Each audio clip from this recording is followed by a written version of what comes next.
Selamat pagi buat siswa-siswi kelas 11 MIA. Pagi hari ini kamu akan melanjutkan pembelajaran tentang kalor dan perpindahan kalor dengan subtopik yang akan didalami yaitu perubahan wujud zat dan ajas Black. Sebelumnya kamu telah mempelajari bagaimana sebuah benda menyerap atau melepas kalor. Dapat ditentukan nilai kalornya dengan faktor yang mempengaruhi, yaitu massa zat itu, kalor jenis zat itu, dan terjadinya perubahan suhu. Nah, saat ini kamu akan mempelajari tentang peristiwa perubahan wujud zat, ya, yang disebabkan oleh karena adanya perubahan arah daripada energi atau kalor yang diserap atau yang dilepaskan.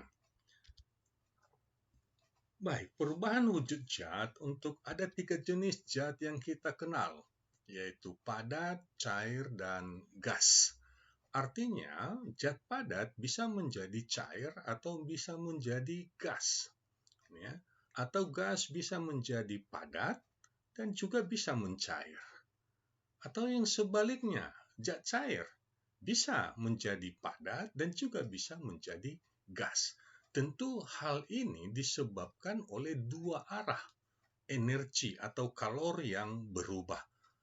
Ya, apakah itu kalor diserap atau kalor dilepas?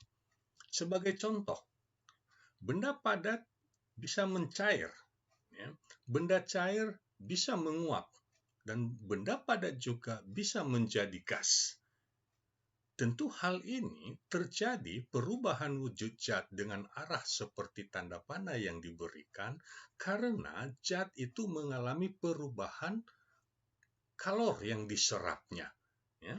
Jadi ketika zat padat menyerap kalor, maka dia dapat mencair. Ya. Atau dia dapat menjadi gas yang disebut dengan menyublim. Demikian halnya dengan zat cair, dapat menjadi gas dengan cara menguap karena ia menyerap kalor. Jadi sebagai contoh, ya, es batu mencair karena menyerap energi panas yang ada di sekitarnya. Dan kalau energi itu sangat besar, maka bisa jadi es batu yang mencair, air yang sudah menjadi air itu akan menjadi uap air. Proses sebaliknya yaitu proses membeku atau mengkristal, ya, dan juga mengembun.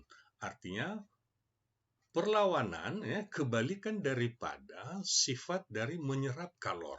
Berarti suatu zat dapat mengkristal, dapat membeku atau dapat mengembun apabila zat tersebut melepaskan kalor. Jadi kebalikan daripada metode yang pertama. Jadi ketika melepas kalor, maka secara otomatis suhu zat tersebut akan turun. Ya, jadi zat cair bisa menjadi padat, bisa menjadi es. Ya, es batu yang kita sebut es batu, yang kita sebut membeku. Nah, kemudian gas juga bisa menjadi padat, mengkristal. Atau bisa menjadi cair yang kita sebut dengan mengembun. Misalnya uap air, ya. Uap air yang menjadi air, mengembun. Embun di pagi hari itu menjadi air, itu karena suhu udara yang sangat dingin pada malam hari. Jadi pagi harinya kita melihatnya sebagai tetesan daripada air. Jadi inilah perubahan wujud zat. Dan apa yang terjadi di antara perubahan wujud zat tadi, seperti yang sudah dipelajari sebelumnya, ada perubahan kalor pada setiap peristiwa yang terjadi. Selain perubahan kalor, seperti kita mengenal kalor jenis dan kapasitas kalor atau kalor suatu zat, maka ada kalor yang lain yang tidak tampak perubahannya. Ya. Dan itu disebut sebagai kalor yang unik, yaitu kalor laten zat. Kita simbolkan dengan L. Apa itu kalor laten zat? Kalor laten zat itu adalah banyaknya kalor yang dibutuhkan. Nanti kita sebut apakah kalor lebur atau kalor uap. Ya, tapi kalor yang dibutuhkan oleh suatu zat untuk mengalami perubahan wujud tanpa mengalami perubahan suhu. Jadi berubah wujudnya tetapi suhunya tetap. Ini yang disebut dengan kalor laten zat. Kalor laten zat untuk peristiwa peleburan, maka kita sebut kalor laten lebur atau kalor lebur. Ya, dengan pengertian bahwa kalor lebur itu adalah kalor yang diserap untuk melebur 1 kg zat. Ya, jadi kalor lebur ini kita simbolkan dengan LF. Kalau sebelumnya kalor jenis disimbolkan dengan C kecil, ya, kemudian kapasitas kalor dengan C besar, ya, maka sekarang bertambah, ya, variabelnya yaitu kalor lebur. LF, kalor lebur fluida atau zat cair, itu F. Baik, berapa besar kalor leburnya? Sama seperti persamaan kalor yang sebelumnya, yaitu MC delta T, maka untuk kalor lebur, karena tidak terjadi perubahan suhu, maka nilai kalor lebur LF itu adalah perbandingan antara Q-nya dengan massa. Atau dari persamaan Q itu sama dengan LF kali M. Ya, kalor lebur fluida dikali massanya. Di mana Q itu adalah kalor yang diserap atau yang dilepas, ya, satuannya joule, M itu massa zat, dan LF kalor lebur zat atau sering kita sebut juga kalor beku. Kalor yang satu lagi selain daripada kalor lebur itulah kalor uap. Nah, kalor uap juga atau kalor laten uap kita simbolkan dengan LV. Ya, V itu vapor, vapor itu uap. Jadi kalor uap ini adalah kalor yang diserap untuk menguapkan 1 kg zat, ya, tanpa mengalami perubahan suhu. Jadi dibuat dalam persamaan Q sama dengan LV kali M. LV kali M, V vapor. Q adalah kalor yang diserap, ya, kemudian M massa, dan LV kalor uap atau sering juga disebut dengan kalor didih. Ya, jadi ini dua variabel kalor laten zat yang mengalami perubahan wujud tetapi tidak mengalami perubahan suhu. Beberapa jenis zat, ya, dengan titik lebur, kalor lebur masing-masing dalam satuan kilokalori per joule atau joule per kilogram. Kemudian titik didih juga atau kita sebut tadi kalor uapnya, ya, kalor penguapan dengan kilokalori per kilogram atau joule per kilogram. Jadi beberapa, ya, range daripada titik lebur atau kalor lebur, kalor penguapan suatu zat. Apakah itu oksigen atau yang lain-lain, besi juga ada. Baik, kita akan melihat beberapa contoh soal. Massa 40 gram es dari suhu minus 10 derajat Celcius. Ini ingin diubah menjadi uap pada suhu 110 derajat Celcius. Kalor jenis es 0,5 kalori per gram derajat Celcius dan kalor lebur es 80 kalori per gram. Kalor jenis air 1 kalori per gram derajat Celcius dan kalor didih air atau kalor uap 542 kalori per gram. Kalor jenis uapnya 0,48 kalori per gram derajat Celcius. Hitung besar kalor yang dibutuhkan, ya, artinya untuk mengubah wujud es minus 10 derajat Celcius menjadi air dan menjadi uap. Terakhir menjadi uap. Ada beberapa tahapan. Baik, ini data yang diketahui, massa, suhu, ya, suhu es min 10 dan suhu TV, itu ya, suhu vapor uap 110 derajat Celcius. Nilai karakteristik daripada masing-masing bentuk zat, ya, jenis zat yaitu kalor jenis es, kalor jenis air, kalor jenis uap atau CV. Dan kemudian kalor laten fluida, ya, zat cair air, dan kalor laten daripada vapor atau uap. Baik, kita lihat grafik daripada soal ya untuk mempermudah pengertian kita dan tidak salah memasukkan simbol-simbol daripada besaran yang sudah disediakan. Pertama, keadaan air itu es maksudnya itu dari minus 10 derajat Celcius ya dipanaskan menjadi air es. Nah, dipanaskan menjadi air es pada suhu 0 derajat Celcius. Berarti di sini ada satu tahap penyerapan kalor. Kita sebut Q1. Nah, selanjutnya sesudah menjadi air es, maka melebur menjadi air pada suhu yang sama, tidak terjadi perubahan suhu. Berarti kalor laten fluida LF-nya, ya, delta T-nya tidak terjadi perubahan. Kemudian Q3. Nah, Q3 di sini airnya ini sudah menjadi air 0 derajat Celcius menjadi air yang mendidih 100 derajat Celcius. Ya, dari air 0 menjadi 100, maka satu tahap di situ penyerapan kalor. Tahap yang keempat yaitu tidak terjadi perubahan suhu, air menjadi uap air. Ini tidak terjadi perubahan suhu disebut menguap. Udah, tentu ada kalor laten vapor penguapan 542. Kemudian yang terakhir, tahap terakhir, uap dari 100 derajat Celcius menjadi 110 derajat Celcius. Jadi yang diinginkan berapa total kalori yang dibutuhkan dari Q1 sampai Q5. Nah, baik, kita lanjutkan.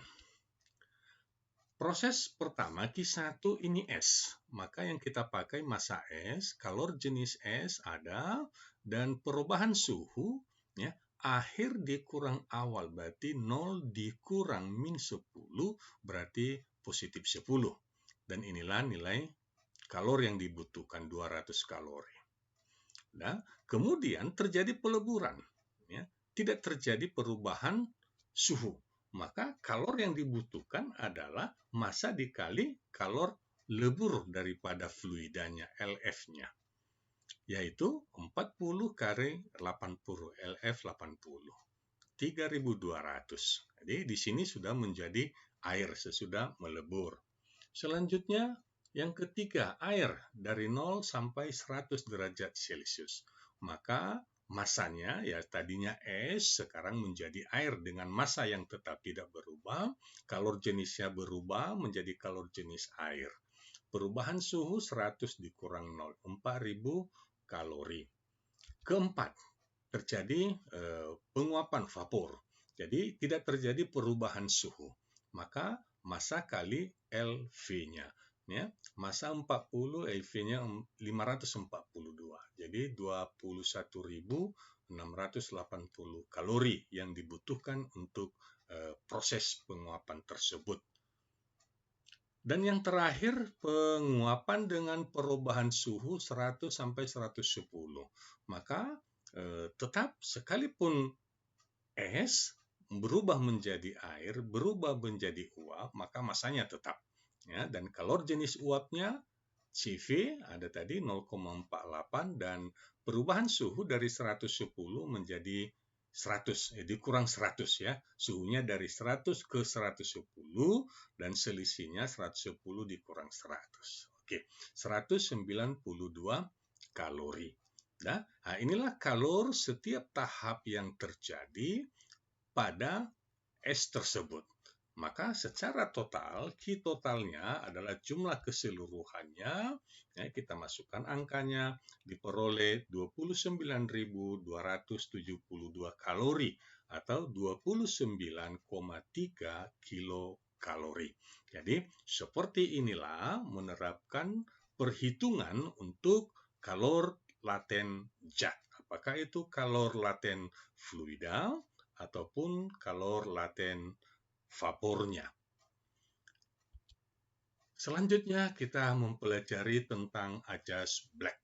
Joseph Black yang hidup tahun 1728 sampai 1799. seorang ilmuwan berkebangsaan Skotlandia. Ya, di dalam banyak penelitian dan cabang ilmu yang dihasilkannya, maka khusus untuk kalor daripada zat ini, Black menemukan satu kesimpulan dari beberapa penelitian yang dilakukannya yang menyatakan bahwa pada percampuran dua zat, jadi ada dua zat jika dicampur, maka banyak kalori yang dilepas oleh yang suhunya tinggi. Jadi yang punya suhu tinggi, kalori tinggi melepasnya, maka itu sama dengan banyak kalori yang diterima oleh zat yang suhunya lebih rendah. Jadi artinya kalau kita konversikan ke dalam besaran energi, maka kalori yang dilepas sama dengan kalori yang diterima. Artinya energi itu tetap. Ya, energi awal dan akhir itu tetap. Baik, dari perumusan kalor dan kita sudah mempelajari persamaan daripada kalor tersebut, maka kita coba menerapkan prinsip daripada asas Black tersebut. Sebagai contoh ada dua tempat, ya. Satu tempat berisi air, zat cair ya, air, volumenya VA dan suhunya 25 derajat Celcius. Kemudian ada satu tempat yang lain, air juga, volumenya setengah daripada volume VA dan suhunya 40 derajat Celcius. Otomatis ini suhunya lebih besar, tentu kalornya lebih besar. Ketika ini dicampurkan, maka menjadi TC. Nah, berapakah suhu campuran kedua jenis suhu benda tersebut setelah dalam keadaan seimbang?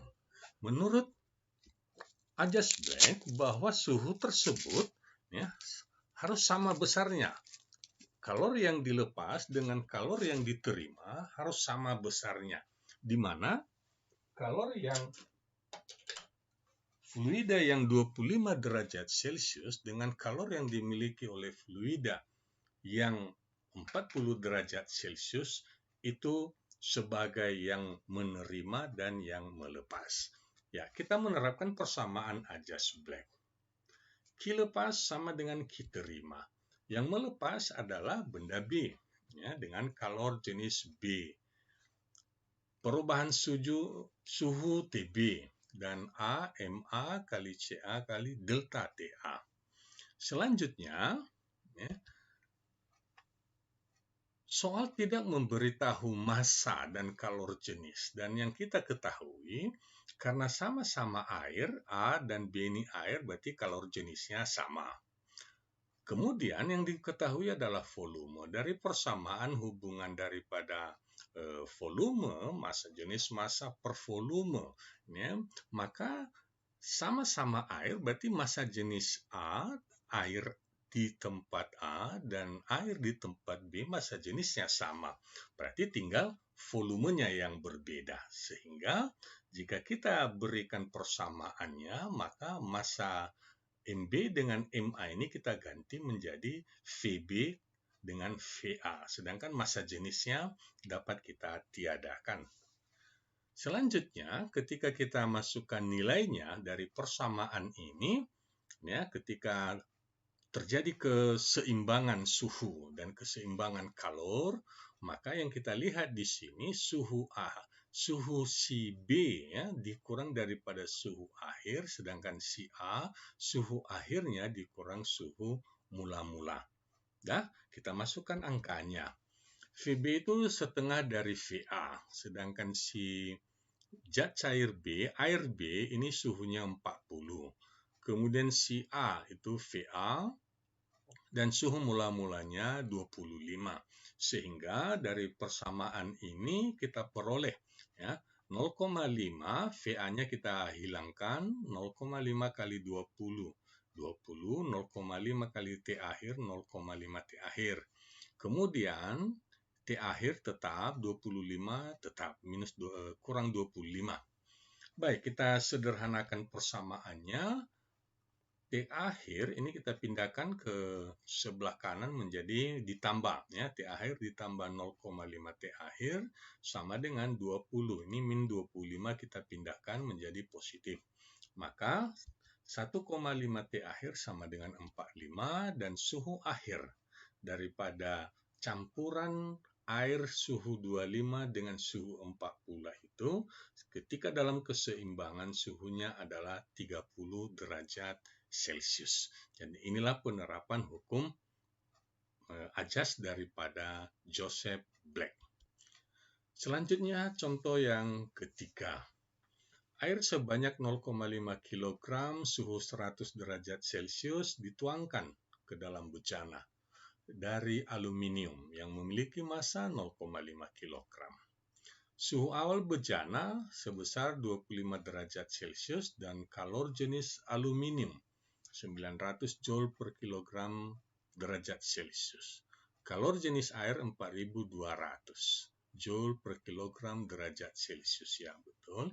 Tentukan suhu keseimbangan yang tercapai. Anggap tidak ada kalor yang mengalir ke lingkungan. Ini cerita soal ini, ya, ada sebuah, ya, katakan cangkir, ya, cangkir aluminium, dan kemudian aluminium ini masanya 0,5 kg, udah suhu mula-mulanya 25 derajat Celcius.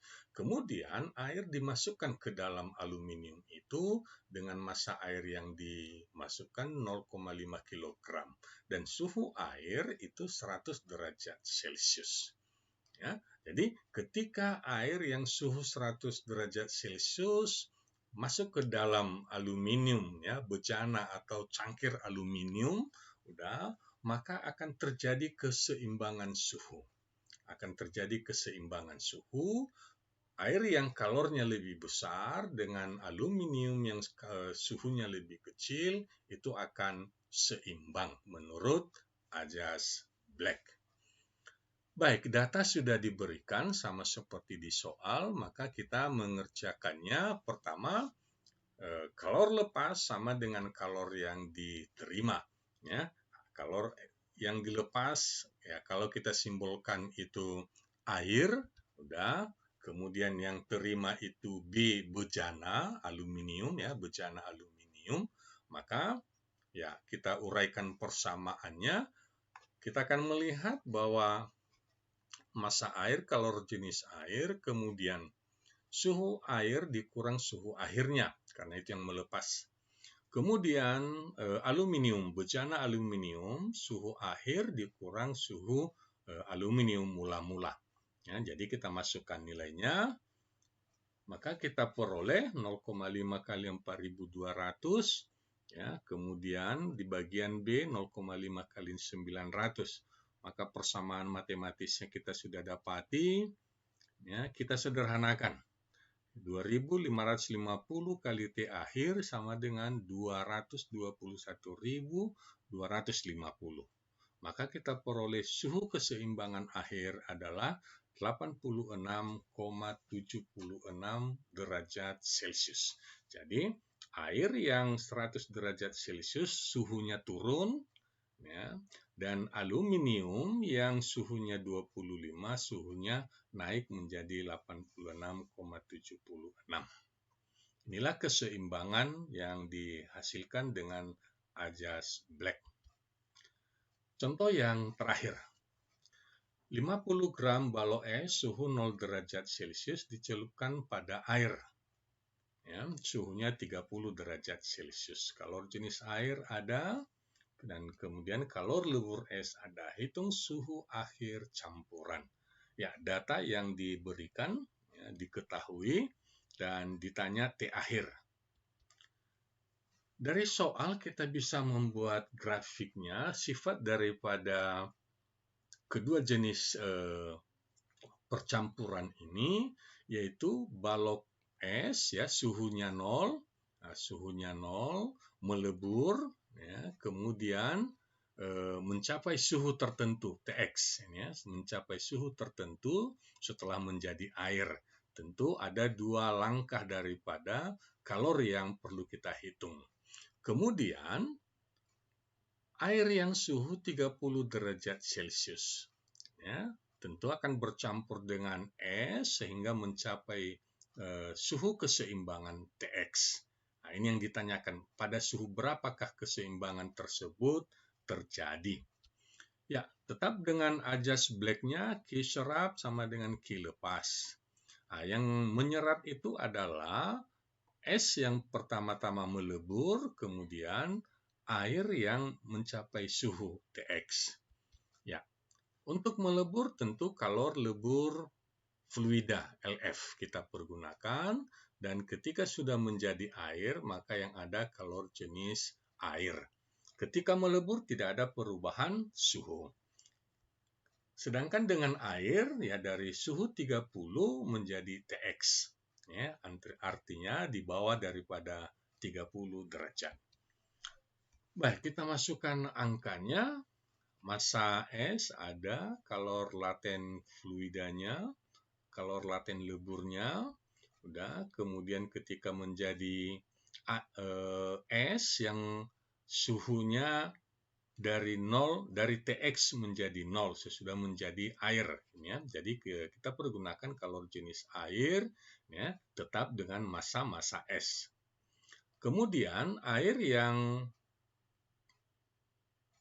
MA, ya, MA 200 gram, ya, kita ubah menjadi 0,2, kemudian CA-nya kalor jenis air 4200, dan perubahan suhu, ya, 30 dikurang TX. Baik, dari persamaan ini kita sederhanakan menjadi perkalian 0,05 kali 336.000, yaitu 16.800. Kemudian yang kedua, ya, Q2-nya 0,05 kali 4.200 kali TX menjadi 210 TX. Kemudian keseimbangan kalor lepas Q3 yang ini 0,2 kali 4.200 kali 30 kurang TX, maka menjadi 25.200 dikurang 840 TX. Jadi ini kita kalikan ke dalam. Kemudian kita sisihkan yang ada simbol TX-nya, ya kita pindahkan menjadi negatif menjadi positif, ya kita jumlahkan. Kemudian yang ini positif kita pindahkan menjadi negatif, ya. Hasilnya adalah 1050 TX, ini penjumlahan, dan ini pengurangannya 8400. Maka TX itu adalah 8400 per 1050.